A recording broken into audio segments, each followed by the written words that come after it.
Gameboy Advance takes Japan by storm. Xbox could cost Microsoft billions. And all your base are belong to us goes viral.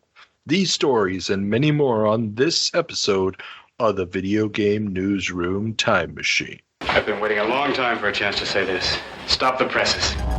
Requiescat in pace. Makes him crazy, man. What is a man?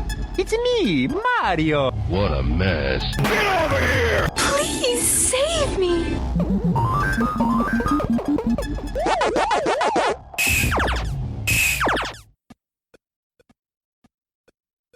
Welcome back to the Video Game Newsroom Time Machine. I'm your host, Carl, and with us again today is our favorite guest co-host, John. Welcome back, John. Thanks for having me back. Hopefully it won't be too rusty coming back. I'm very honored you're having me again.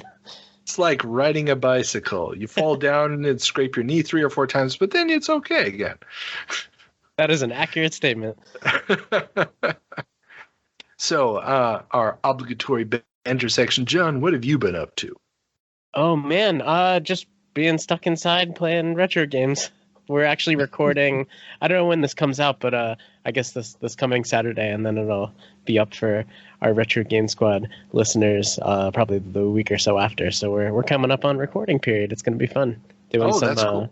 Yeah, we're reviewing new NES games, but they're games that have either come out physically or are released in ROM form for the actual retro consoles. It's been a neat episode. It's cool to have like an extended library like in the future.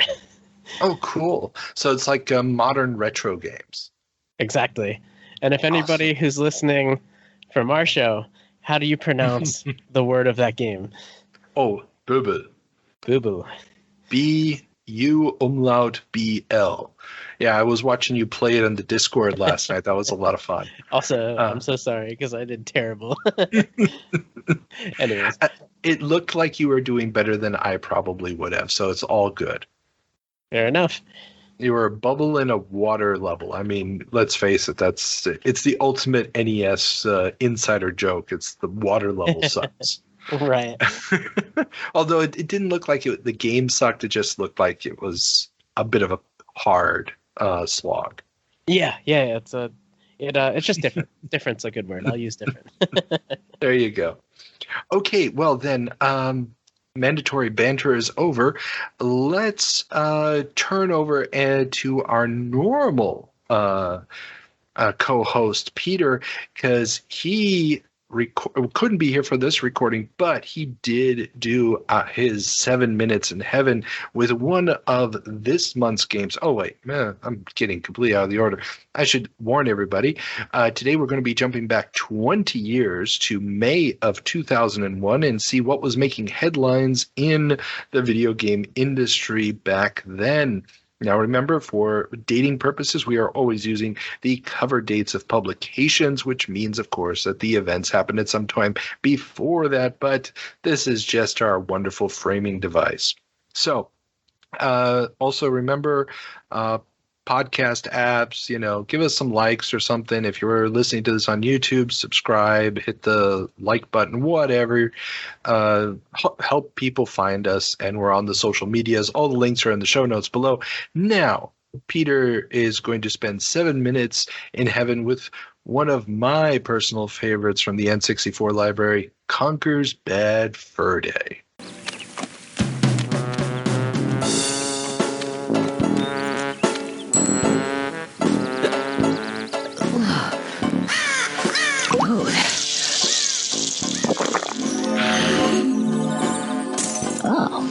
Just what I needed. In fact, it would seem to me that these give me just what I need at that moment in time. Oh, I see what he means. Context sensitive. Clever. Oh, I feel loads better. Right, let's get out of here. So, Peter, welcome back from your 7 minutes in heaven. Tell us, from your experience, what is Conker's Bad Fur Day? Conker's Bad Fur Day is a child-friendly game where you play a little squirrel who goes on an adventure to. Actually, I don't know what the goal is from those 7 minutes. You start on very drunk, you talk to a scarecrow, you get an aspirin and you sober up immediately. I like to have this special kind of aspirin. Then I tried to jump on a log and I failed miserably. So the last 7 minutes were basically like 15 minutes with cutscenes for like 7-8 minutes, and then the aforementioned, what I did, talking to a scarecrow, falling into holes. Okay, very cool, very cool. So now this is for those not in the know, this is an N64 game. So we're talking 3D polygons and all that good stuff. What were your impressions of the game? I loved it. Dude, I loved it. It really starts out like a child-friendly game. You have the squirrel, it sits on the throne, it looks a little bit pissed, just like a squirrel is supposed to. And he describes to you on how he got on this throne. And then it jumps right into this hot-ass bunny, I think, doing some workout, 90s, let's get in shape in front of a radio and TV kind of sport. And the squirrel calls out of the bar, as she obviously is his girlfriend, and the squirrel calls her out of this bar, being shit-faced and being like, I have to go on this conquest and adventure and into the war with those guys. And then you switch over to the squirrel, who is, again, being super drunk, wanting to go home, ending up in front of the scarecrow. I loved it, man. I loved it. The humor I really didn't really know what to expect when I started the game, and it took a turn for the better, I have to say. I really thought it was just a childishly jump and run game. Would I give you something like that? Come on. No, of course not. Of course not. And you were so hyped about this game beforehand, and seeing just the first couple of seconds of the intro, I was like, what the hell? Why is he so hyped? And then I saw this hot-ass bunny, and I was like, okay, that's why. Okay, so not only have we discovered that you have a very juvenile sense of humor, but you are also a furry? Is this what you're trying to tell us? Dude, I love me my bunnies. Okay, see, this is taking a turn I did not expect, and okay, yeah. Let's just leave it here. I mean, I'm recording this podcast with you, and I wouldn't call you well shaved, so. Oh, wow. Okay, this is really getting dark now. Now, back to the subject. So, Conker's Bad Fur Day, it's a rare game. It was originally supposed to be a cute little kids game, and similar in the line to Banjo-Kazooie, but after some relatively negative feedback in E3, the ship date got moved from 98 forward, and they retooled the entire game to essentially become a tongue-in-cheek adolescent humor take on the kiddie jump-and-run platformer game. And they so nailed it, man. Oh. I was somehow reminded of Rick and Morty. I think it's this kind of humor, just without the burps. There'll be burps later. Those are coming. Yeah, I kind of expected that, but still, I mean, it started off pretty funnily, and I definitely look forward to continuing playing this game. As you should, because it just keeps getting crazier and crazier. But I mean, if you played it on an original N64, there are some irritating moments where, you have to replay certain levels again and again, and the camera is a bit of a pain in the butt. But with an emulator, it's made much more pleasant. Yeah, I didn't really delve into the gameplay. I had problems with the camera controls due to the obvious limitations of the N64 controller and this just one analog stick. Analog stick, thank you. So you have basically the movement on the analog stick and the camera controls on the direction controls, and this is just confusing as hell. But still, it's pretty fun. I think the story will carry through the not so amazing gameplay. I mean, the gameplay is good, solid platforming. Nothing out of this world, but yeah, the jokes and the constant stuff and the amazing voice acting. I mean, the fact that it's all spoken dialogue, which on an N64 cart, even a 64 meg cart, is just unbelievable. Yeah. And it's just not just the voice acting. I mean, also the animations are pretty good. I mean, due to the limitation of the consoles, there are obvious drawbacks in the graphics.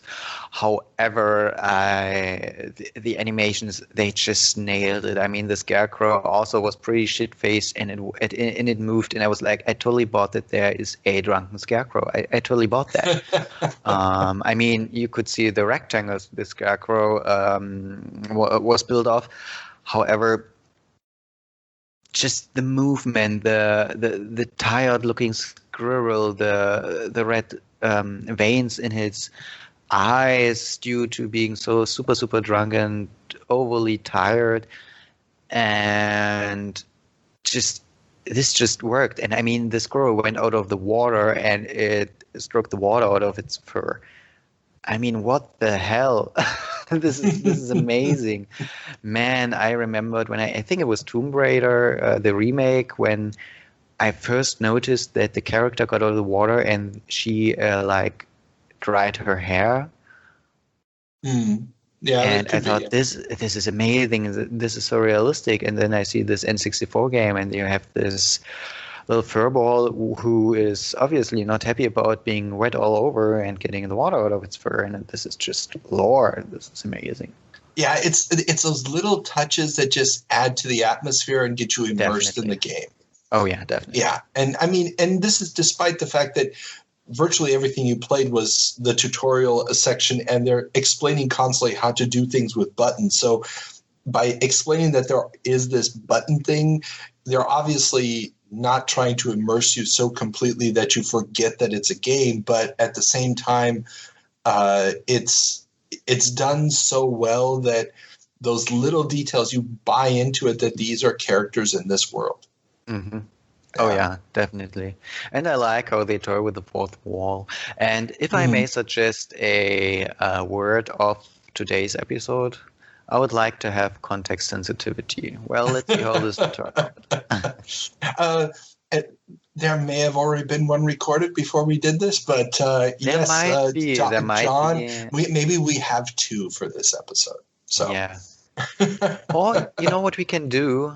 I just say the word context sensitivity, and you take this piece of sound and you put it on the end of the podcast, right? When John I can't do that. I can't do that to John. He came up with a good one. It's a good one. It fits. Okay. I mean, he jumped. He stepped in for me on a super short notice, and thank you, John, for that.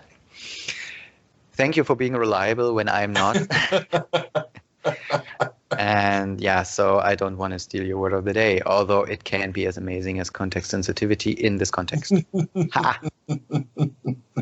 We will see. Okay, with that being said, I believe it's time to go to Ethan for the Department of Corrections. Welcome back, Ethan, to the Department of Corrections. And before we find out what I screwed up in April of 2001, and boy, this is a long list, we have the Peter comment. He was struggling with the word democratization, and I'm not surprised because he's from Germany. Oh. Says the guy who just had his capital ransacked by a bunch of Trump mobsters. So, yeah. Okay. Yeah, this is true. All right. Now we will start listing. This will be a while. Because we have things to talk about. So, first of all, you said Jack and Daxter. It reminds me on Alex's podcast, he said Jack and Dexter. I heard that the other day, and I was like, I set him straight too. So even though he doesn't have a Department of Corrections, I'm still there being the actually guy. So Don't you worry. I'm not just mean on Carl, just mostly mean on Carl. Anyways. Yeah. So now we get into the heart of everything, where you very much screwed up the whole D&D situation, as I like to think. I know. So, I figured it out as I was cutting the episode, and then I was just like, screw it. Let Ethan have some fun. Okay. Yes. So first of all, you said there wasn't any important D&D game since the Infinity Engine games, but you forget Neverwinter Nights. Yes. Neverwinter Nights was a pretty big deal. And we're talking about the second version of Neverwinter Nights, not the original Neverwinter Nights. Yeah, not the AOL version, which was a big deal in its own time if you talk to Don Daglow, which you have. So you have his perspective buried in your brain. But in this case, we're talking about the BioWare-made Neverwinter Nights, which is a wonderful, not only a single-player game, but also a very big platform for persistent worlds. My friend, who I play games with sometimes, is huge into persistent worlds on Neverwinter Nights, has been ever since it came out. So it's sort of MMO-like, but you can kind of guide stories in different ways and really focused on role-playing. So Neverwinter Nights is still a very significant game. True. Very true. And I forgot about it completely. I was an idiot.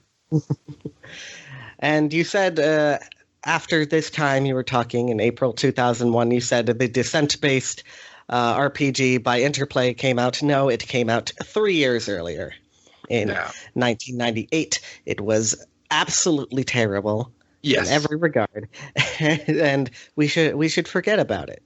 Yes, as history mostly did. Yes. And then, this one was big. You said there hasn't been a proper Forgotten Realms game. Go on to Wikipedia and look up list of D&D games. Most of them are Forgotten Realms games. Did I say proper or good? Proper. Oh, jeez. I meant good. Some of them are good. Neverwinter Nights counts, and Pool of Radiance wasn't terrible. And Neverwinter, the MMO, was also pretty nice. I played that for a while. I actually played that since beta. But yeah, so I know. MMOs, they don't count. They're not real games. No, they don't. Oh, boy. Yeah. And also you said DDO was only Eberron, but it also had Forgotten Realms. Oh, really? That I didn't know. It had an expansion where they did Forgotten Realms content. Okay. But we still haven't had a Dragonlance game in forever, right? Yeah, I mean that. I never played that SSI one with the Riding of Dragons, but that seems like a pretty sure bet. I still say it was one of the best. Even granted, I want to say Billingsley. I'm wrong there. Founder of SSI, Joel Billings. Yes. He said he was kind of disappointed by the game. He was expecting more from it, but I had a wonderful time with that title back in the day, and it definitely deserves a remake. But we're not going to get that. So, and one other thing that you said is Baldur's Gate 3 is out. It is not. I reject this. I'm a big fan of Larian. I played both the Divinity Original Sin games, but Baldur's Gate 3 is in early access. That is not completed. That is not out. That is a beta. So I reject. If they can charge full price for it, it's out. Okay, I am sorry. I do not subscribe to that nonsense about being in beta for 10 years. Yeah, I don't. Okay? I don't Star like Citizen is also out as far as I'm concerned. Okay, so on to couple other snafus here. When you said the World of Warcraft 3. Oh, did I say that? Did I really say that? Oh, jeez. Oh, I hang my head in shame. Just Warcraft 3. Very good game. You'll talk about it when you get around to it. Yeah. I have to make a terrible confession. I never cared for the Warcraft games. Okay. Any of them. That's fine. I know. Terrible. But, oh well. And then onto the subject of Machinima, you boil down Red versus Blue to a red soldier and a blue soldier talking to each other and doing funny stuff. I watched the first 5 of them and stopped after that. Okay, so my entire experience of Red versus Blue was that description. Okay, well, first of all, they're not red and blue for the in the beginning there, but it is a generation-defining epochal moment in internet culture, and I'm not saying that lightly here. Red versus Blue is an epic. It is like it becomes crazy. I couldn't surmise to you what Red versus Blue is about, but it's very funny.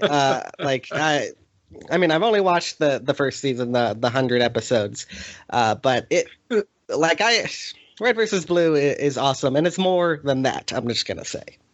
Oh, I'm sure that there's more to it. Otherwise, it wouldn't have survived. But like I said, I watched like the first 5 back in the day, and I was like, yeah, okay, yeah, doesn't do it for me, and I let it be. So probably should go back, but there's so many other things that have come between it. I mean, does it compare with the absolute grandeur that was Legend of Neil? I feel like I did. Like I watched like a couple episodes of Legend of Neil. Oh my goodness! And watch all the way through. You need to watch the whole thing. I mean, it's not complete until you've completed it. But okay. So we have generation-defining experiences to exchange. Apparently, I was in a Machinima once. I played Tattle from Ocarina of Time. Oh, really? Yeah. Hey, listen! Cool. Like that. Or Navi. Yeah. Navi from Ocarina of Time. But anyways, so final correction on the list, and then we can shuttle Mr. Carl right out of here. You said Vivendi is on the way out. Vivendi is not on the way out. In 2001, they stay until 2016, I think, because they were the parent company of Activision Blizzard. True. Yeah. And they're still trying to get back in. They were trying to do a hostile takeover of Ubisoft fairly recently, though that didn't go through. So Vivendi still exists as a company and is on the periphery. Gotcha. I was thinking. I mean, when does Blizzard buy its independence again? Well, Blizzard doesn't buy its independence. It's Activision. Activision Blizzard. Oh, you're right. Activision. I think it's 2016. 2016. That late? Yeah. Okay. Vivendi was in there at least until the 2010s. If I'm wrong about 2016, it's around. Okay. For some reason, I had a lot sooner in the timeline. So okay, and I was probably thinking more of Havas. I think I actually got the two mixed up when I was talking, where I started confusing Vivendi with Havas and Havas with Vivendi. You reported that they just changed their name, right? I think I reported they changed their name, which is not really the case. It was Havas got bought up by Vivendi. Yeah, I thought that was. Yeah, no. That was my thought process problem. I got the two completely mixed up when I was doing the story. So yeah, so it's Havas gets purchased by Vivendi. Havas was on the way out. Havas was falling apart. Okay. Vivendi comes in, swoops in, picks him up, and then also buys a bunch of other stuff in the process. So Carl has preempted me on a correction here, because I thought that was weird, but I was like, I guess if it was just reported, then that's what happened. No.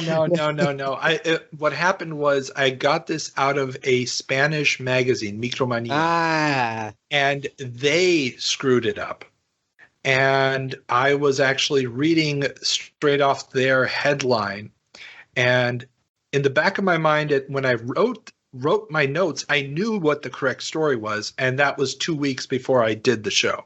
So, yeah, this is always a problem when you don't write all your notes down and you're hoping that you'll remember at the time of recording, and you screw it up. So, all right. Oh, well. Okay, I'm going to blame a 20-year-old Spanish magazine. That's my out here. So we are done with the April ones, if that's the way to put it. 81, 91, 2001, and we will check you next time on the May ones. Exactly.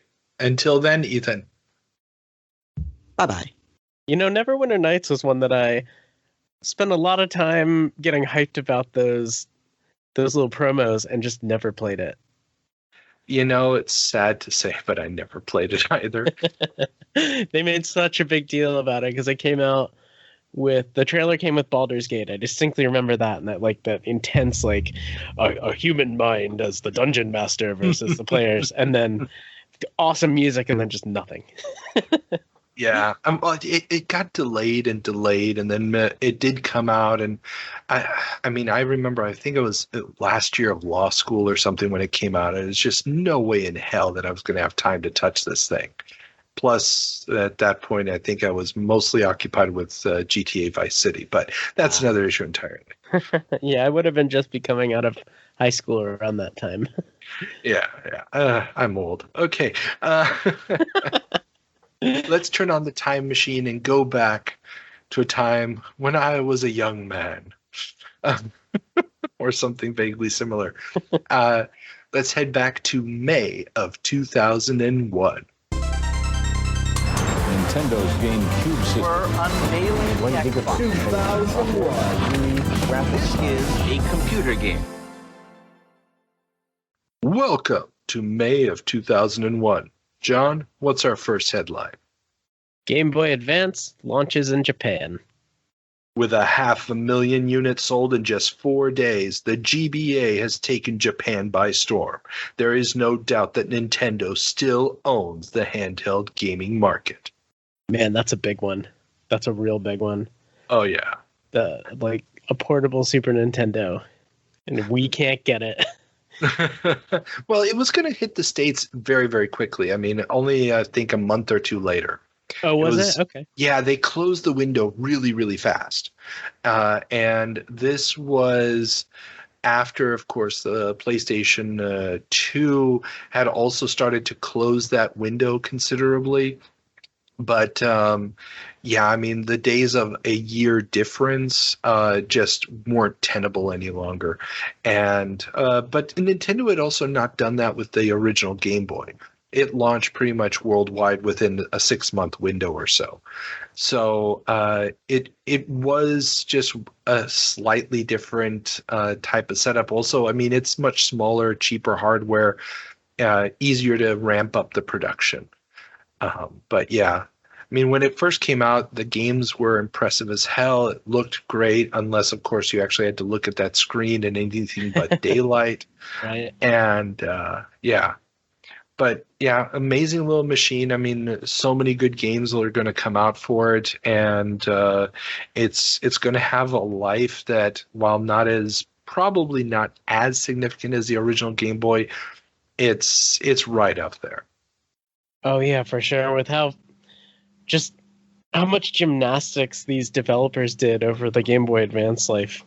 Oh, yeah. And we're talking about the brand spanking start of the system too. I had F-Zero Maximum Velocity, and having that Mode 7 style, and they even graduated it more because it was the Mode 7 track, but the background behind it was separated or kind of parallaxed a little bit differently. I just remember my mind just being so blown at the time.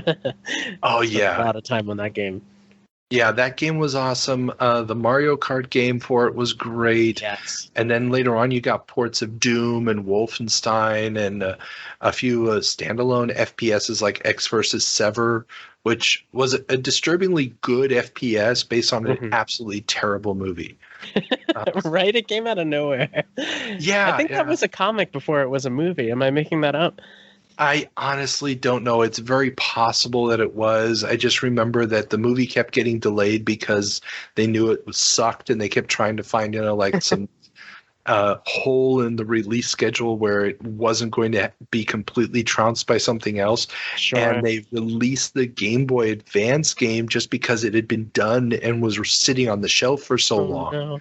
So it came out way before the movie, and I had a lot of good times with it. But yeah, and I mean, then other games like the Game Boy Advance version of the Ayah the Beholder, which I loved because I never really clicked with the Ayah the Beholder dungeon master style of combat, where you're clicking in the first person perspective on the thing attacking you, but you still have a party of 4. And instead it moved the combat to a 3/4 miniature style setup. So like you were playing on a tabletop with miniatures. Right, I gotcha. And yeah, I don't think I that played worked that for one. me. Yeah, I recommend it if you like those type of games. It still has some of the old bad design decisions, like the dungeons where there's these spinner tracks where suddenly you're spun around and you don't know which direction you're going and stuff for no reason other than we need to prolong the lifespan of the game. But I had a lot of fun with it. And then, of course, the greatest game on the system was Final Fantasy Tactics Advance. Oh yeah, that's up there too. I was all about those FPSs and just any sort of weird experiences you could get on the Game Boy Advance. I had no business being on there. Well, have you ever played Flight of the Falcon? No. Is that one that came out in the States? Oh, yeah. Oh, okay. It's a Star Wars game using sort of an Afterburner style perspective, trying to pull Mode 7 together with sprite scaling, and oh my god, does it not work. I mean, the frame rate will literally drop to like 3 or 4 frames a second at certain points while you're flying the Millennium Falcon, which is taking up about 1/3 of the screen, and you're trying to shoot TIE fighters flying at you that are like 3 pixels large. It's a complete cluster. But if you want to see somebody trying to push the GBA hardware beyond what it should be allowed to do, Flight of the Falcon is the game you have to try. All right, I'm totally checking that out. Yeah, and the other one would be Wing Commander Prophecy. I remember Wing Commander too. I had the Super Nintendo one first. Yeah, but Wing Commander Prophecy was a full FMV game using polygonal flight models in the flight on PC. They translated all of the FMV sequences with text and still images. So quite literally clicking through the opening cinematic takes like 20 minutes. I am not kidding you, because talk about dragging out your gameplay or lack thereof, man. But the polygon model for the flight actually kind of works, disturbingly enough. Yeah, that sounds crazy. Yeah, it is. Okay, well, sorry. Enough GBA. We'll have plenty of time to talk about that and probably do some 7 Minutes in Heavens on some of those games in the coming years. Oh, wow. Flight of the Falcon. That would be punishment. Okay. Not that I'm trying to be mean with them.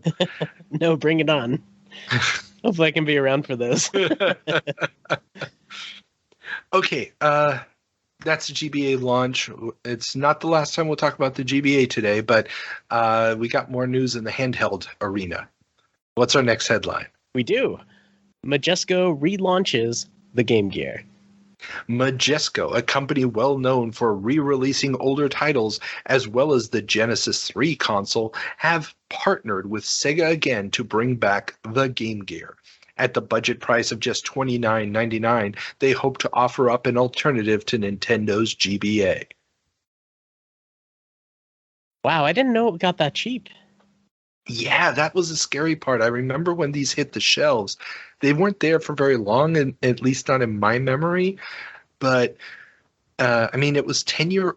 The Game Gear had been released 10 years earlier. We just talked about a couple months ago on the show.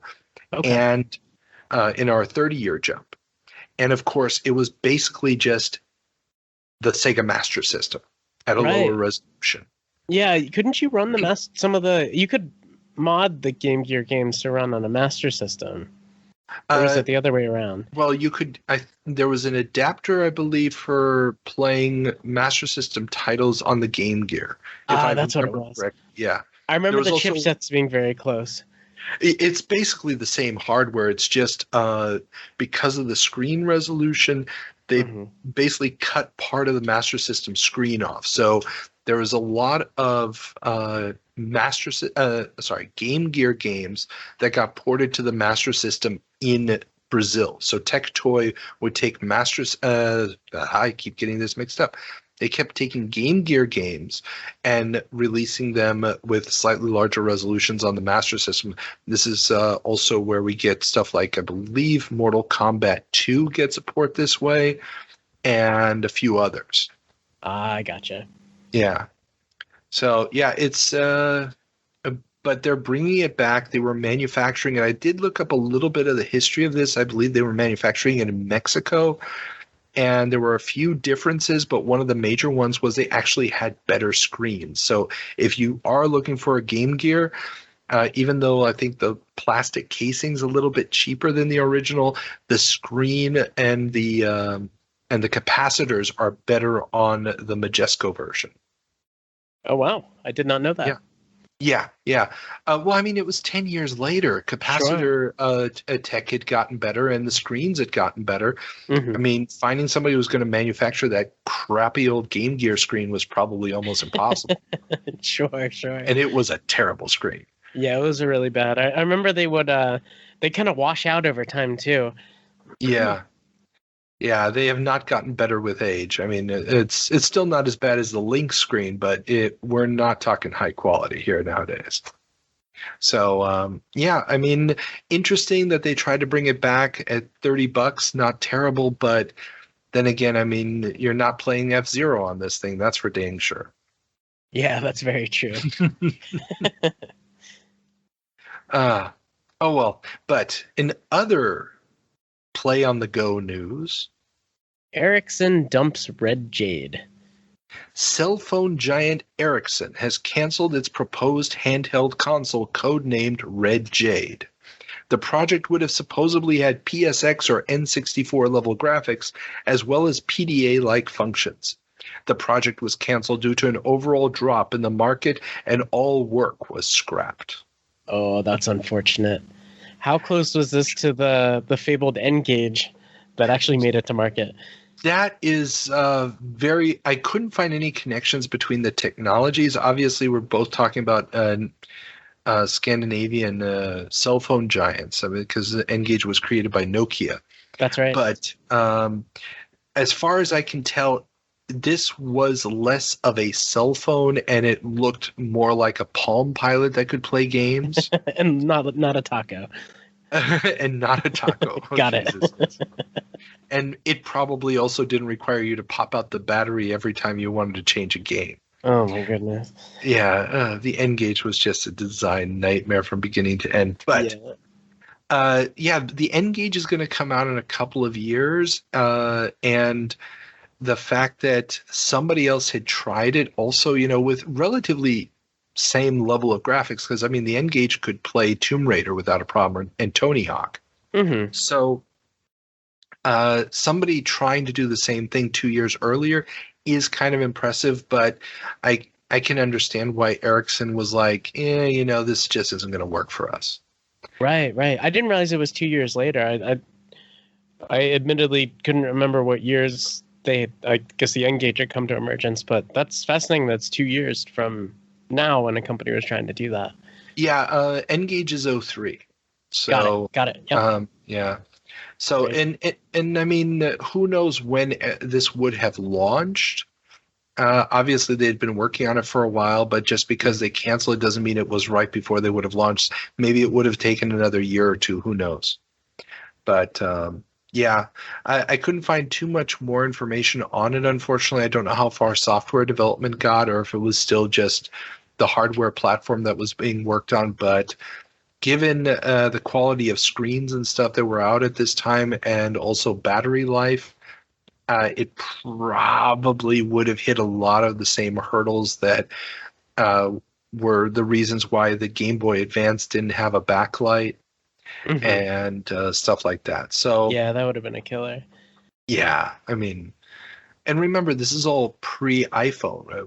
We were still in the era of the Java phones. Right, and this is before even like we got the GBA SP, which had the lithium technology was a big deal for Nintendo to be able to put that back screen in there to even consider it. So of course. I mean, the Game Gear had it 10 years earlier. The Lynx had it 10 years earlier. Lynx 2, I should say. I can't remember if the Lynx 1 had a backlight. Have to look that up again. But yeah, they also had those like 20 were the battery killers. 20 AA's you cram in the back. Yeah, exactly. And that's the thing that kept the Game Boy as cheap and as energy efficient as it was. Right. Yeah. Oh, well, another could have been, who knows, maybe that would have saved Ericsson at the end and they'd still be the cell phone powerhouse that they were back in the day. Yeah, who knows? Probably not, but hey, it's nice to think so. Mm-hmm. Okay, but now we have to go into show season because there's a lot of shows happening. Yeah, there's a very particular one.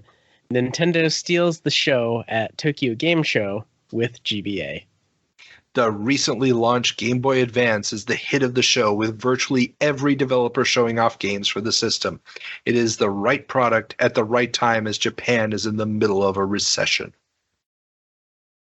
They just hit this at such the right time, just like lightning in a bottle, and everybody was ready for it.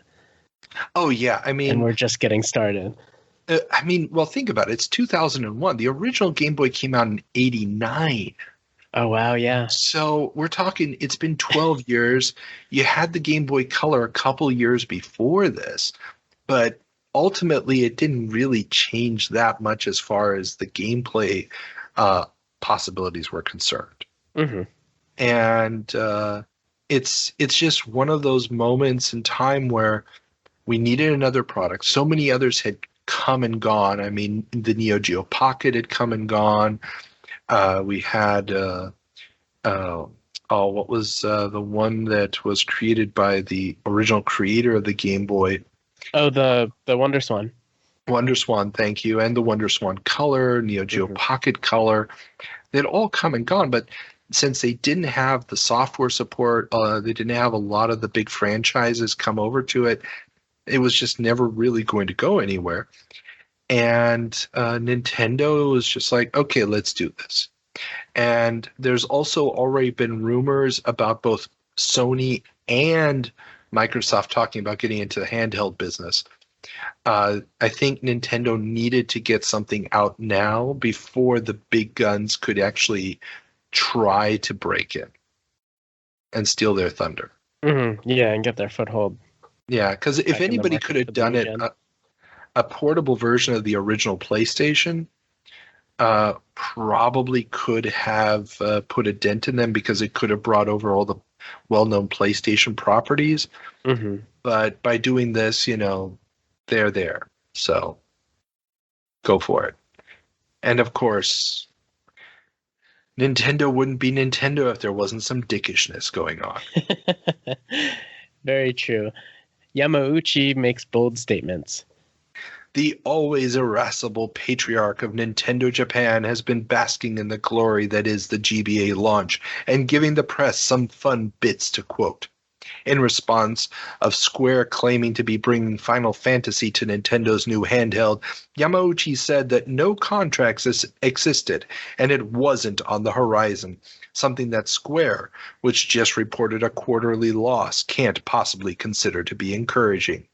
Yamauchi also stated that he could see the Japanese industry shrinking to 1/10 of its current size given the economic situation and current developments, aka PS2 software moving at a snail's pace.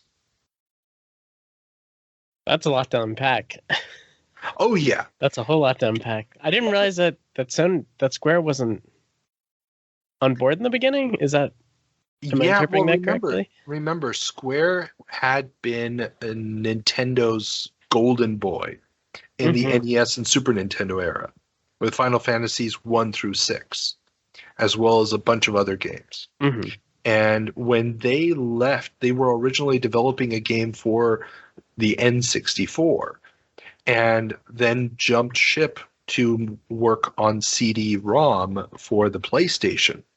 They burned a bridge. I mean, that's when that relationship between Nintendo and Square really, really got fraught.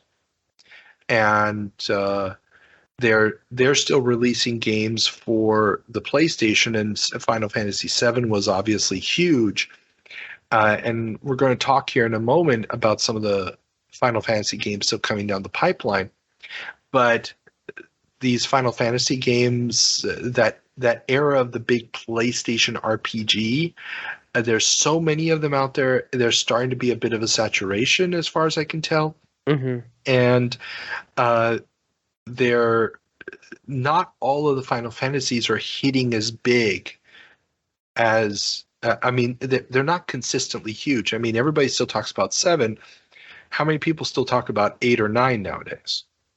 Yeah, that's a very true statement. I mean, 8 had the buzz, but 9 is fondly remembered by the people who played it, but it wasn't a big...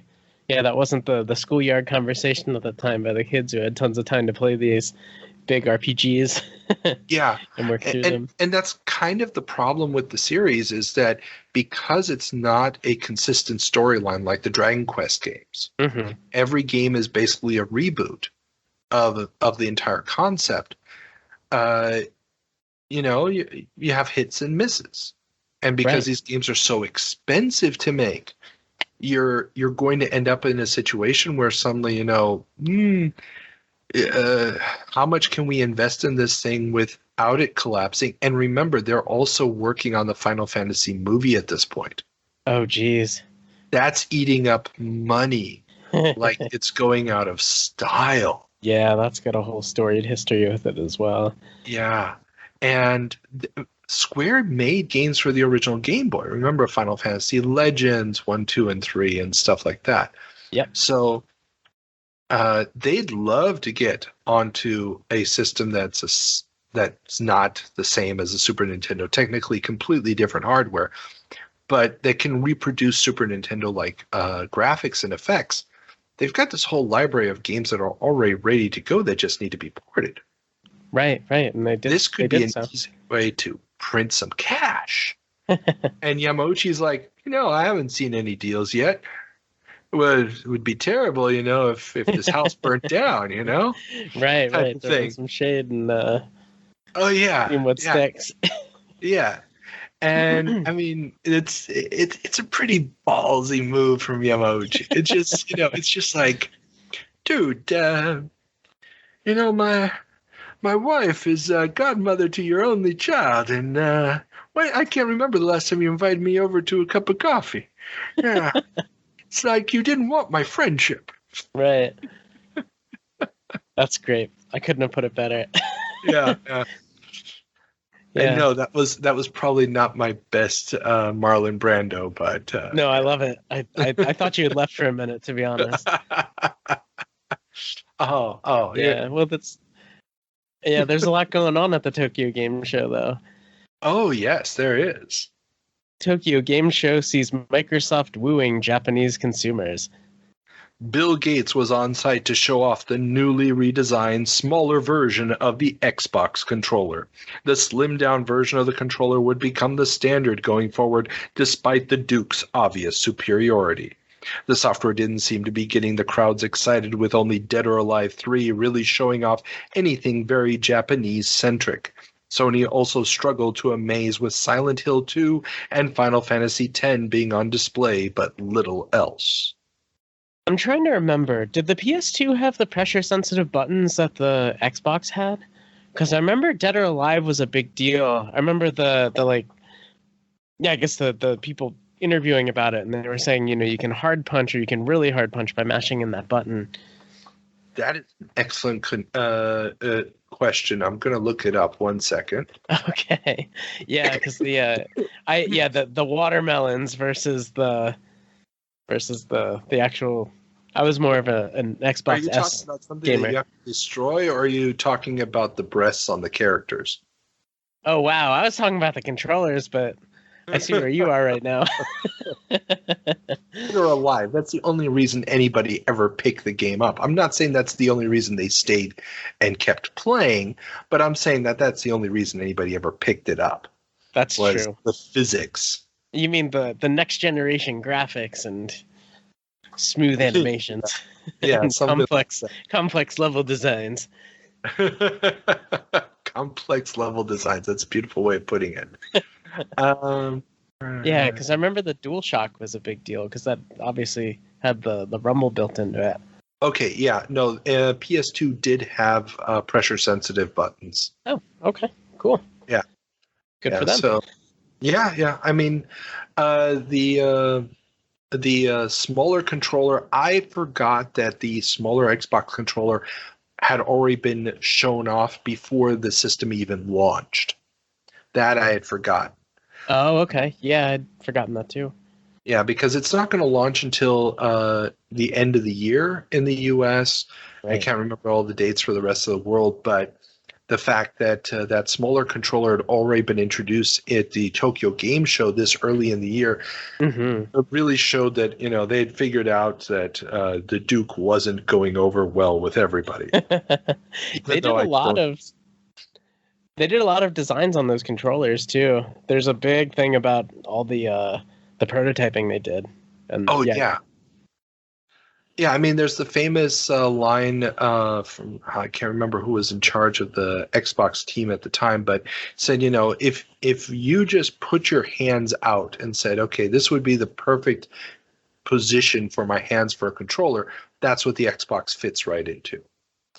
And that's why they made it so big, because it was, the comfortable position to hold your arms apart. But it's not the distance that people are used to having. They're used to cramming their fingers together to get to on an NES controller or something. And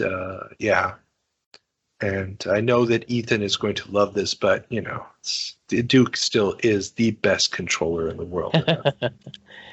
and I will defend that position because it's so pretty and so wonderful in your hand.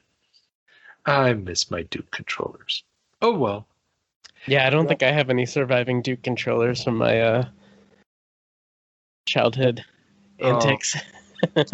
Yeah, you probably would have been nasty to them. Yeah, no, I sold mine when I sold my modded Xbox a few years back, and I gotcha. I do miss it. it.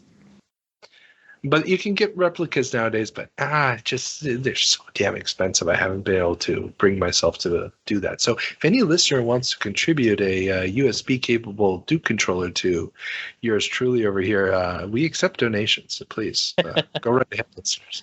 It's okay. Shameless plug. It's more like begging, but yeah, sure. Okay, I'll call it a plug. Okay, but sticking with Microsoft.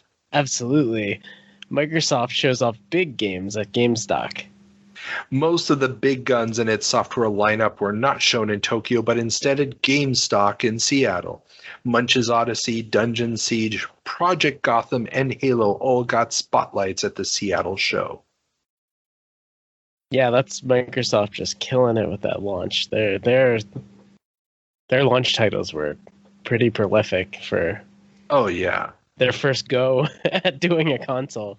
Oh, definitely. I mean, they invested a lot. Now, granted, Dungeon Siege was a Windows game, and they were showing off more than just Xbox games at the show. But, I mean, it wasn't shown at the show, but stuff like Crimson Skies, I mean, still, absolutely phenomenal title. Oh, Crimson Skies is so good.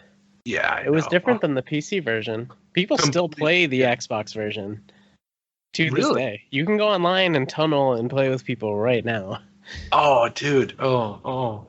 I mean, when I originally bought the Xbox, I will admit the primary reason was because I wanted to mod it. But the first thing I bought was Crimson Skies because I loved the PC version. I knew it was completely different. I just wanted more Crimson Skies. Sure, it was such a cool universe, and they really just need to bring it back. I don't actually know why they haven't. Well, it's because FASA. I mean, Microsoft bought up FASA. We got that terrible Shadowrun game for the Xbox 360. And they just haven't I don't think they know what to do with it. I don't know who even owns the rights to the pen and paper at this point. Oh, I gotcha. I know Shadowrun is, I think, WizKids. No, not WizKids. It's Catalyst. Catalyst owns the. Okay. The I pen and remember. paper. I have fond memories of Shadowrun for the 360 release. It was very multiplayer though. I don't even think it had a single player component. Yeah, it was why just it did so poor. Yeah, well, I mean, I think it did well. It's just when I think Shadowrun, I think RPG because I played it as a pen and paper game back when I was a freshman in college. Was there a Super Nintendo game? I think that's the one that I played. It was like a point and click style. The Super Nintendo one was a 3/4. Yeah, the isometric. Yeah, isometric game. Then there was a Genesis game which was top down, completely different game. Okay. Different setup, everything. A few touches were the same, but it was basically two different developers developing from the same material. There's a Japan-only Sega CD game, which is sort of like it's kind of like Snatcher from everything I've been able to tell, but there's no translation of it. I was about to say that's something that I'd want to look into. Oh, dude, I've been wanting there was a bit. I think there's been 2, maybe 3 attempts to translate it over the years. Every couple of years, I'll look on the translation scene again and see if somebody's finally made any progress with it. I know they've made some progress, but it hasn't been fully translated yet. Yeah. Then there's Shadowrun Returns, which was that was recent. Yeah. The last 5-6 years. Yep. And there were 3 games in that series, plus they released the editors, so there's countless missions and stuff. But yeah, Shadowrun Returns, can't remember what the second was called, and then Shadowrun Returns Hong Kong, or Shadowrun Hong Kong. Right, I remember that one too. There was another Shadowrun game that had a weird 3D engine that the reviews were kind of crap for, that I haven't played, that came out around the same time as Returns, just because the license is so messed up that multiple people got the license. Oh, weird. That's not fun. Yeah, it's the problem is when FASA got purchased, it's just like Microsoft didn't want to be in the pen and paper game, and stuff just kind of flew everywhere. That's where, I mean, you got BattleTech, which is also from them. You had Crimson Skies, Shadowrun. And at least 1 or 2 other games, and it's just like everything's everywhere. Yeah, it sucks because everybody, I mean, I me included, are looking for another Mech Assault someday. Yeah, that's true. And Mech Warrior, I think, just got a 4th or 5th entry a few years back. Yeah, I think Mech Assault had more BattleTech roots, which they don't have the rights for, or some of the. Yeah, I don't know definitively, so I don't know. I don't want your Department of Corrections to be sick on me, but yeah, there's some crazy licensing with that. But yeah, I played the new Mech Warrior recently, and it's very sim. It's cool if you're into those games, and they did a good job with it. It's just I just want my Mech Assault. I hear you. Yeah, I mean, it's. I'll be honest. I never got into the mech sim type of games. For some reason, it just didn't click with me. But yeah, I did love Shogun, but yeah, it's a whole different ballgame. Right. But yeah, coming out the gate swinging is always good because Xbox signs on more developers. With the launch of the Xbox looming, more developers have been brought on, including Canadian-based Radical, Curly Monster founded by Wipeout creator Nick Burkham, Tim Schafer's Double Fine Productions, and Blitz Games. Most of these studios have yet to really break out with big original IP, but given the lack of Japanese support, Microsoft needs games from somewhere. One word, Psychonauts. Exactly. And of all of these, that's kind of that's the winner on this list. Yeah, Wipeout and yeah. Well, the game that Burkham's going to come out with is basically a Wipeout clone, and it's not going to be good. Oh. Yeah, that's unfortunate. Yeah, Radical is going to preview some interesting looking games, but then no, I don't think anything they release is an actual Xbox exclusive at the end of the day. And yeah, it's just, you can tell they're kind of grabbing at straws at this point because Just like Sega back in the day with the launch of the Mega Drive couldn't get Capcom and these guys to sign on, Microsoft is having a similarly difficult time. Right. And these are very humble beginnings for Microsoft. Of course, now we know how it all panned out, but at the time it was just such a weird... Well, such a weird market. Also, I mean, you're coming off the PlayStation. PlayStation 2 still has the promise of being this giant thing, and the hardware is completely different between the machines at this point. Mm-hmm. I mean, PlayStation 2's got that really super complicated emotion engine, multi-chip core, which relatively difficult to program for. We talked about this last month or the month before, where it's super, super difficult. All the developers are complaining about the PS2. Right. And it has no hard drive. So you're coming to the Xbox where you got a hard drive. It's basically a Windows box. So in theory, you have a lot of people with experience and there's a lot of development information about it. But it's not going to be super easy to develop a game that runs well on both systems using the same code base. Right. And if you develop a game that takes advantage of the hard drive, porting that back over to a system without a hard drive, that is hard. Yeah, I'm not envious of the groups that did that for a game that would be coming out on multi-platforms. Exactly. Well, most of them just wouldn't use the hard drive. I mean, true, very true. Or just barely use the hard drive, if at all. I mean, maybe for like caching or something. Yeah. Yeah. Caching. Yeah. Exactly. And so it's, I mean, it's just one of those situations where the Xbox had all these additional options, but it had the downside that if those options aren't standard across all platforms, who's going to develop for them, you know? Exactly. Yep. Yeah, with not being standard, even though it is coming out the gates as the direct Xbox, that definitely gets expensive. Oh, yeah. In which case, Xbox could cost Microsoft $2 billion. PC Zone magazine reports that Microsoft's foray into consoles could cost the company as much as $2 billion in losses over 5 years across hardware manufacturing costs and software development. It wouldn't be until 2008 when Microsoft would register their first profit from the Xbox brand. Yeah, they went all in. They knew what they were doing. Well, I guess by not knowing what they were doing, they knew what they were doing. They just had a ton of money to throw at it and a great attitude.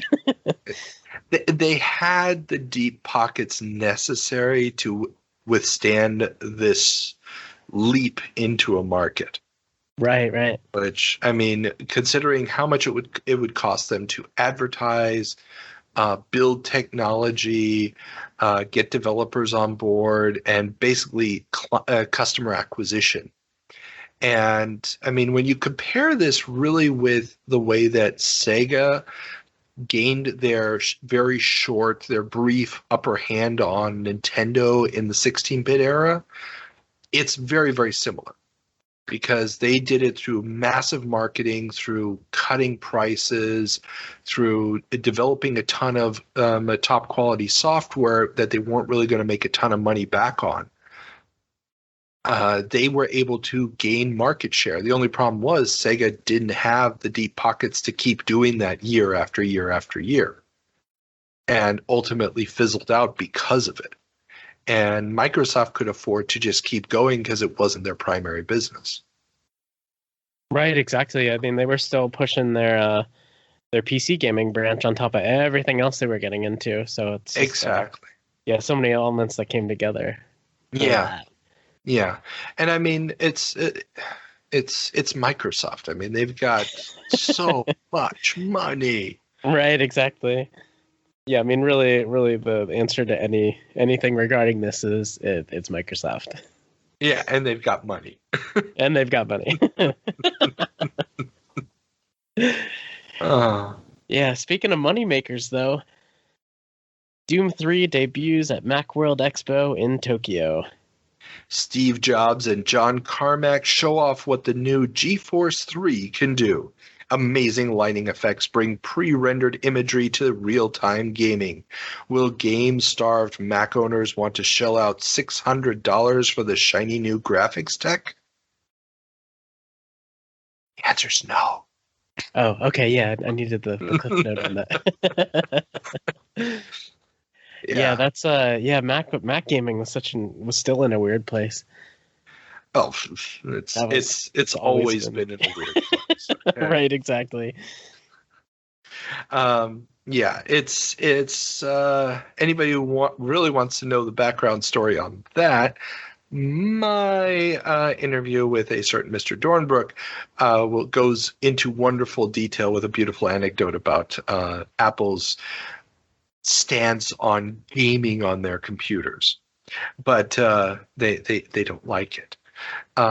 Yeah, so this is kind of funny because just a couple years before this, Steve Jobs was showing off Halo as the next big Mac title, and now they're showing off Doom as the next big Mac title, and yeah, it's not going to be the next big Mac title, or at least not Mac exclusive.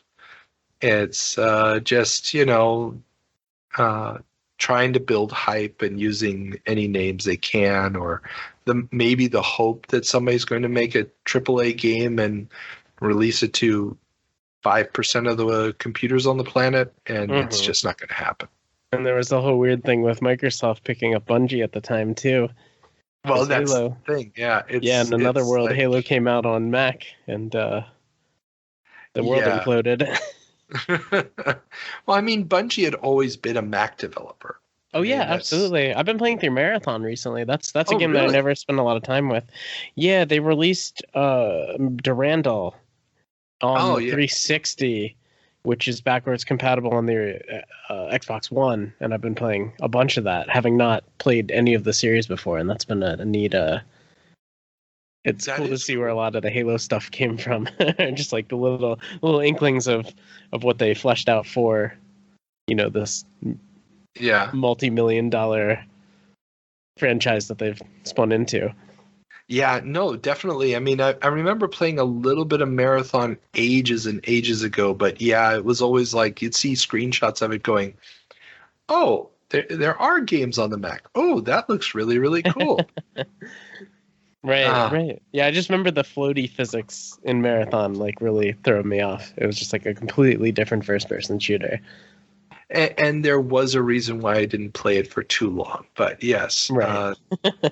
It was interesting. And of course, Myth was the other game of theirs that I really enjoyed. Oh, that's right. I remember Myth too. Yeah. Yeah, good times, trip down. Yeah, man, reminiscing here. But yeah, Doom 3 would end up getting a release on the Xbox. So there you go. But it's just kind of fun. And also just thinking $600 for a video card back then just seems so outrageous. That's really funny when we're seeing $1,400 cards coming out that people can't get enough of. 20 years later, I mean, yeah, you can kind of see it. Yeah, what is $600 in 2001 in 2021 bucks? Oh, I'm guessing at least 1.5. Not quite 2 times, but 1.5. Yeah, I believe it. So you're talking $900. Mm-hmm. Which, yeah, I mean, but then again, you really have to remember that inflation doesn't hit everything evenly. So that's true. Yeah, there's so many factors. Exactly. Yeah. But so Mac users, I don't know if the GeForce 3 ever became a standard piece of Mac hardware or not, but yeah. It's just one of those weird little moments. And alas, we leave them. But we don't leave Japan. Exactly. We're staying in the region. Amusement Operators Union show in Japan is small, but brings out the weird.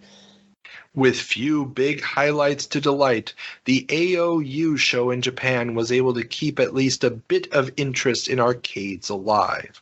With a focus on non-traditional control systems, there were boxing games using motion-controlled gloves and a treadmill-powered dog-walking sim.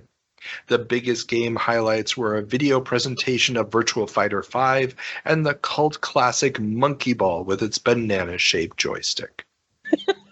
Have you ever played Monkey Ball, the arcade game? No, I haven't. I feel like I've seen a picture, though. That monkey, I just had a very distinct picture of the banana-shaped joystick, because I know I've seen it before. It's like that ridiculous. Like when you try to describe an arcade cab to somebody and then immediately go to banana-shaped joystick, it's just, there's no way you can't not go somewhere weird with that one. Exactly. I mean, I'm a huge fan of the Monkey Ball series, and I've only been able to play the arcade game once. I saw it, I can't remember, it was in Dave & Buster's, I think, in Tampa, Florida. But yeah, oh, wow. So much fun. And but yeah, so the arcade industry is really hurting at this point, and they're trying to distinguish themselves from the PS2 games. And we've talked about this in the last few episodes of the show, last few 20-year jumps, where the hardware platforms are basically just the console hardware. I mean, the Naomi's been out for forever for the using Dreamcast hardware. Namco's got a PlayStation 2 baseboard, and the video quality in the arcades is no different than what you've got at home. And you know, how do you get somebody to get off their ass and go to the arcade if it's the same thing they can play at home? Right, exactly. And the answer to that is just unique experiences, as weird and as unique as you can get. Exactly. The only problem with that is, of course, the cabinets cost much, much more.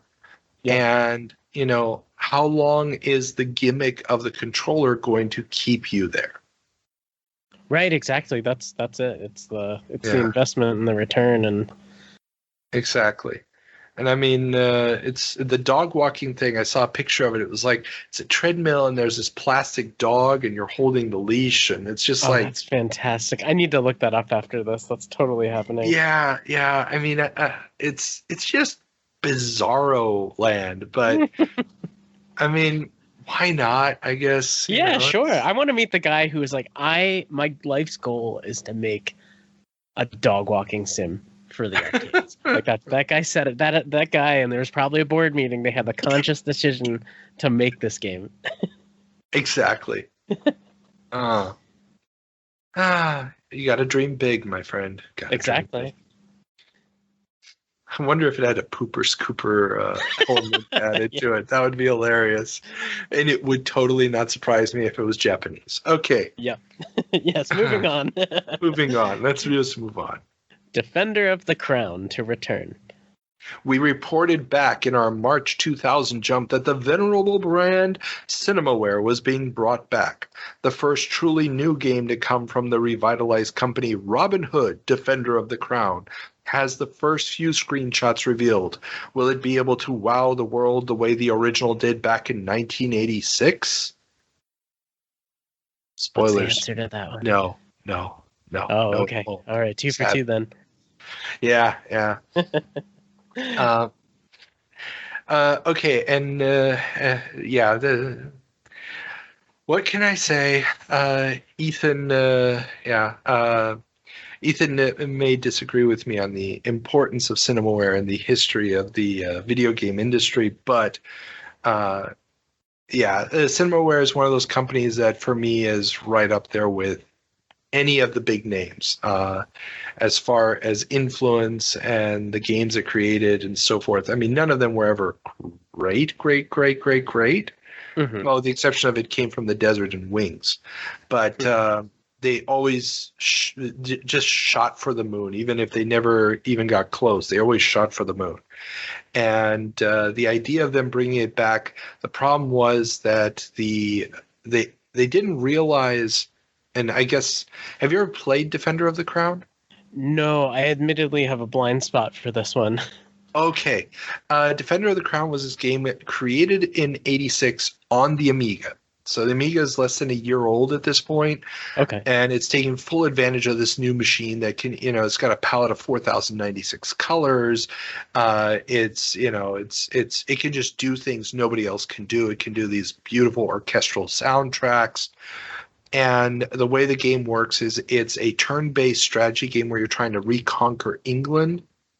Okay. And it has interstitial mini games. So you have a mini game where you're, sort of controlling the battle, where you just see the soldiers standing on each side. You could change between 3 different stances based on what's happening, or you can raid castles to gain money, or you can save a damsel by raiding a castle, or you can hold a tournament or go to a tournament and wager money or lands. And your goal is to reunite England. And it's and build castles and stuff for defenses, and then you can besiege castles, and you have a little mini game where you're throwing catapult balls at the walls and stuff like this. I gotcha.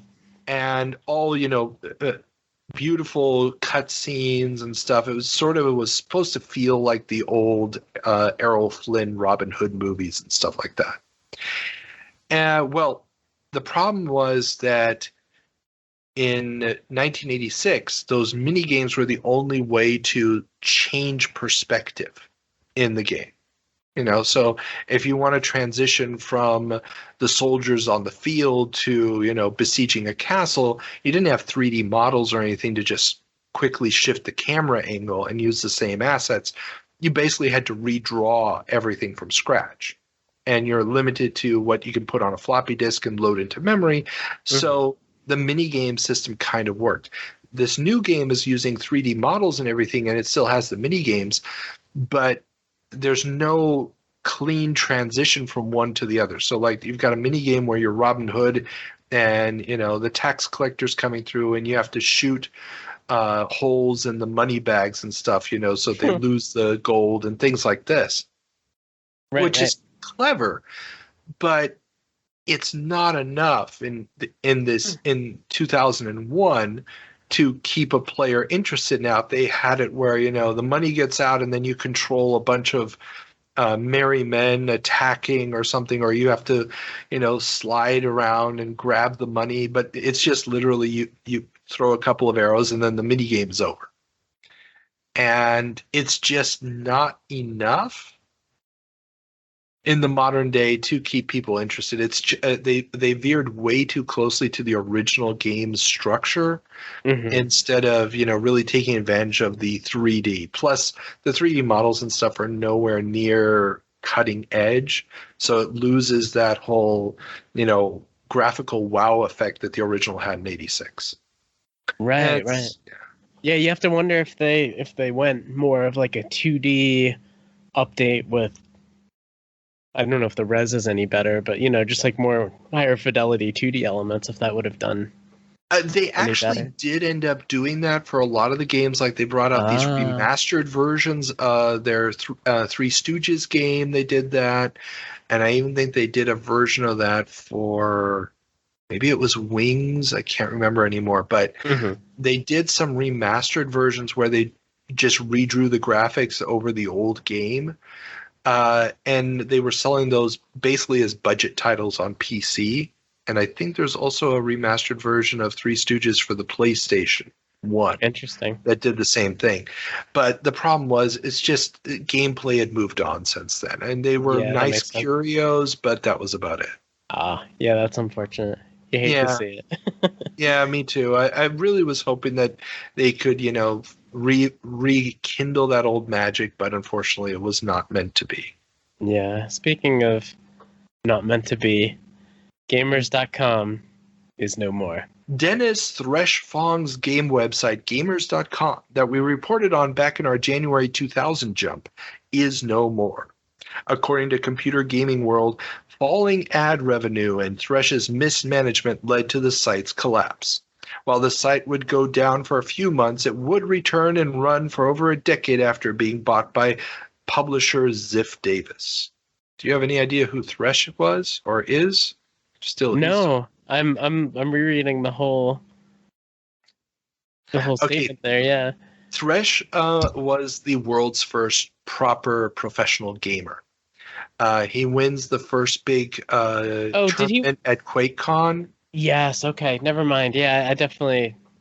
Yeah. Yeah, that escaped my mind first. Did he win the car? Or am I thinking he won else? Carmack's car. He wasn't old enough to drive it yet. He didn't have a license, but he won his car. And since then, he's gone on to a whole bunch of different tech ventures and stuff. I mean, the guy has made a real career for himself. He's still super active. Yeah. This is why I don't really know if his mismanagement led to the site's collapse. I don't know what Computer Gaming World is talking about there, but they kind of had this snarky attitude at this point in the magazine. So, yeah, imagine that. Yeah, by a publisher. So, I remember Ziff Davis TV. Did they have anything to do with G4 at all, or was that change of hands when all that happened? Ooh, that I don't know. I don't know who was running G4. Now, Ziff Davis goes way back. I believe they had Byte Magazine or PC World or one of those big PC technical magazines and a bunch of other stuff. And this was one of their online portals. And of course, the print magazines were all shitting bricks about online portals eating their lunch. Sure. So literally. This is why the falling ad revenue and mismanagement comments. The falling ad revenue, I believe, because the .com bubble is bursting at this point. Yeah, but yeah, it's one of those situations where the website is no more, but it will, like I said, it's going to run for another decade. Archive.org still has backups of it.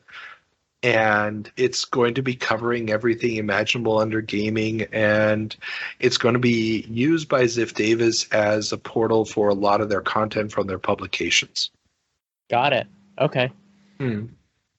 Yeah, my familiarity started with I more of the TV stuff because I was a kid that grew up during that, that era. I was glued to a TV screen. Yeah, because I remember before Tech TV, it was Ziff Davis TV, watching all that, and then of course we know how that evolved. Hence my G4 question. and ironically, G4 falling because of mismanagement and like some crazy internal stuff. So it's funny how things come full circle. True. It's funny. I never actually saw G4. It wasn't available. You're better off for it. I desperately wanted to see what that looked like, but yeah, it was never available in any of the markets I was in. So.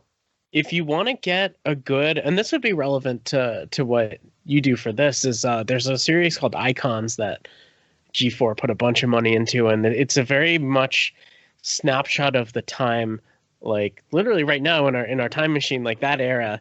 They go over a bunch of history starting from like the Atari era all the way up to they talk about the release of the Xbox right when Halo 2 is about to come out. That's like one of the last episodes they do that and you can find those on Archive, that sort of thing.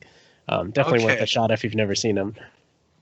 It sounds familiar. I think I may have seen it, and I'll have to look it up because that would actually be fun to see what they were talking about at the time to put it into perspective, because that would be really funny. Right. It's really weird seeing something that is reporting about history when now the report is actual history to us. Now it's just true. Crazy. Okay, yeah, the first U.S. air date of the first episode was May 1st, 2002. Okay. I'm totally adding this as a bookmark. So we gotta be able to celebrate the 20th anniversary of that next year. Okay, I'm in. Yeah, no, that's awesome. Actually, I'm looking at all the. Why is Frank Miller in here? Okay. Yeah, no, I'm going to have to watch this. This is interesting. Yeah, it's weird because some of it's socialized with the fact that somebody probably paid one of the creators to like do or maybe the guy who created it, like laser focused on a series. So you won't necessarily get the history of like the console, but like, X game came out when, and then the sequel, and then now this new one's coming out, that sort of thing. Gotcha. Makes sense. Okay, it's less mind melting than some of the other stuff that ran on there. But shifting from the boob tube conversation to other flashing pictures, Dimension Films gets Duke Nukem movie rights. That was a really nice transition. Well done. Thank you. Dimension Films will distribute, and Threshold Entertainment of Mortal Kombat movie fame will produce a Duke Nukem movie. While no release date has been set yet, it can't be far off, right? Right? Right. Because nothing in Duke Nukem Land ever gets delayed. I don't even know where to start with this one, to be honest. I would love to have seen a Duke Nukem movie, and it's funny now that you could not release a Duke Nukem movie coming full circle. It's just, but that... You totally could. I have a feeling you could release a Duke Nukem movie today just on the back of wanting to be, controversial. That's true. You could That's true. definitely try to pull it off, especially as a direct-to-DVD or something, or a direct-to-streaming. You mean a UE Bowl pilot? Anything by Uwe Boll. The sad thing is, the man is a detestable piece of crap, but the movie Postal is still brilliant. Have you seen Postal? I have. It's one of his few films that actually worked. Yeah, it works so well. I mean, I don't know how many times I've watched it. It's just the end time prophecy when a diminutive actor will be raped by 1,000 monkeys. Dude, I can't. That's great. Yeah, that movie, it's just a national treasure. I don't even know where to start. But yeah, it's just so brilliant. But so Threshold did the original Mortal Kombat movie? Yes, and I forgot to mention this in our last time jump. They also did the Double Dragon movie, or at least Dimension Films did. I mean, I forgot the same people were involved. Yeah, there's some craptacular stuff in this archive. But what special powers came to be that Dimension Films and Threshold Entertainment came out to potentially do a Duke Nukem movie? I want to see the scrapped screenplays and all of that. It's Mortal Kombat, man. That first Mortal Kombat was so huge, and they also did good. Mortal Kombat Annihilation. Yeah. But they also did the Mortal Kombat television show. They had their hands in the animation stuff that they did. So, I mean, that was the gift that kept on giving. And, I mean, why not do it with Duke Nukem, too? I mean, Duke was still huge at this point, and everybody thought, Duke Nukem Forever is right around the corner. It can't take that much longer. Right? Yeah. Another decade and a half or so, but it's coming. It's coming for sure.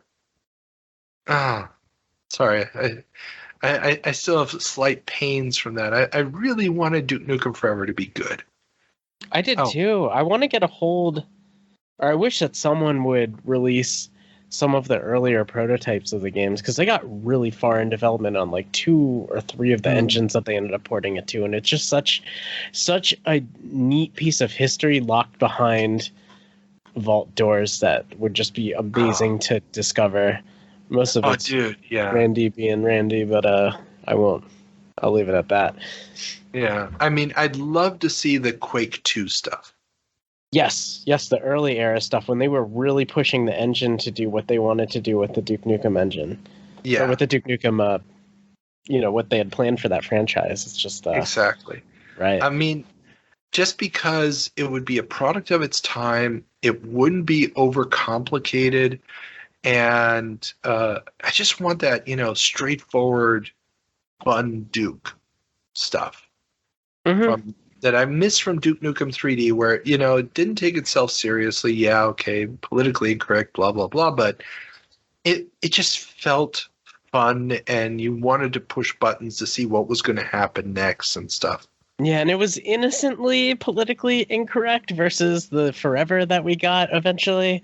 Because that was a little rough. I felt weird playing through that one. I was like, I'm going to play through this because it's Duke Nukem. And actually, the expansion that came out. I don't remember if it was standalone, but it was definitely a separate campaign that ended up paying more homage to the original game than the first release. So if you haven't played that, I would recommend it. It's a fun ride. I have the game and I installed it and I played for like 2 minutes once and then I had to do something else. I never went back to it. But if you're saying that this expansion is closer to the original Duke 3D, then I may have to give it a shot. Because that would be fun. Mm-hmm. Okay. Yeah. Well, Duke Nukem never coming out became a meme. Time to talk about another meme. All your base belong to us takes the web by storm. Dude, you're on fire with the transitions. Good job. The atrocious localization of the 1989 Genesis game Zero Wing has become an internet sensation and will remain an annoyance for months to come. Yeah, that was a big deal. That was the whole Flash era of memes. But I guess YouTube was around, but not as big. It was all... It was all just everybody knew about the Ebon's worlds and the other repositories for those Flash cartoons. But yeah, that one was a big one. Yeah, Newgrounds, was a big place for this stuff. Yeah. And it was everywhere. People who didn't even know anything about games were saying it and they didn't even know why it was funny. It was just like one of those little like earworms that just digs in and never gets out. Exactly. And the fact that they're talking about it in a print magazine tells you it's already been months and months and months online. Mm-hmm. But I was just like, when I saw the mention of it in Computer Gaming World, I was like, okay, yeah, I have to include this because it really does say something about that moment in time, especially because had it not been for emulation, I don't think this could have caught on. I don't think not enough people would have been caring about old Genesis games at this point to care about this meme. Right, and even the video came from probably snapshots from an emulated version of the game. Oh, definitely, so definitely. Just so much, all of the right things coming together to make this happen. Exactly. And it's not like anybody really remembered Zero Wing. I didn't know about it until many, many years later. I was like, oh, that's what this is from. Exactly. And the thing is that, it's ROM dumpers and people be like, oh, I got the whole ROM set on my hard drive. Suddenly, finding these little gems and stuff. It was the beginning of something awesome, especially as somebody who at this time, had already been in the emulation scene for 5 or 6 years. It kind of felt weird that suddenly, some of it was breaking through to the outside. It felt like it was weird. Mm-hmm. Yeah, there were definitely weird times at the beginning of things to come. Very true. But this is not the beginning of things to come, but the end of the episode. So, John, come. Yes, it had to sooner or later, just like Duke Nukem Forever. Okay, that didn't really have to come at any point, but I will. We need a word for the episode. Forever. Very good. Dig it. Okay, John, thank you very much for popping in and helping out this week. Tell all the good folks where they can find you and your wonderful work. Absolutely. Thank you for having me. Before I get into that, but you can find us on pretty much every single podcast repository at this point. Visit us at retrogamesquad.com. Continue the conversation at discord.retrogamesquad.com. We've got a very active community. Actually, you hung out with us the other day there. That was pretty cool. Yeah, we had a good time. Played some Amiga online. Yeah, good times. Good times. Watch me fail at the NES. Booble. Okay. I have a week to get that right. There you go. Just record me saying it and play it back every time you need to say the word. Yes. Just have it on a little, recorder on your phone. Hold it up to the mic each time. It's like, I was playing And then Carl goes, boo boo. Yeah. Yes, I'll definitely make that happen. Awesome. Yeah, thanks again, man. I really appreciate you you reaching out and giving me the opportunity to come back on again. This is dude, love having you here, and I'm really thankful you could make it on such short notice. And always a blast, dude. We love you here, and we love what you guys are doing over at the Retro Game Squad. And look forward to that next episode because, modern retro games is one of those things that I absolutely adore. And you need to convince them to actually do something with the C64. There's tons of really good modern games on that one too. But oh well, okay. Yep. Yeah, we're definitely getting there, and the love is mutual. And I'll leave it at that. Okay, cool. Okay, man. Then we're done here. Remember, everybody, links in the show notes, thumbs up, or whatever you want to do, and follow us on Patreon to get all those wonderful interviews early. See ya. Bye.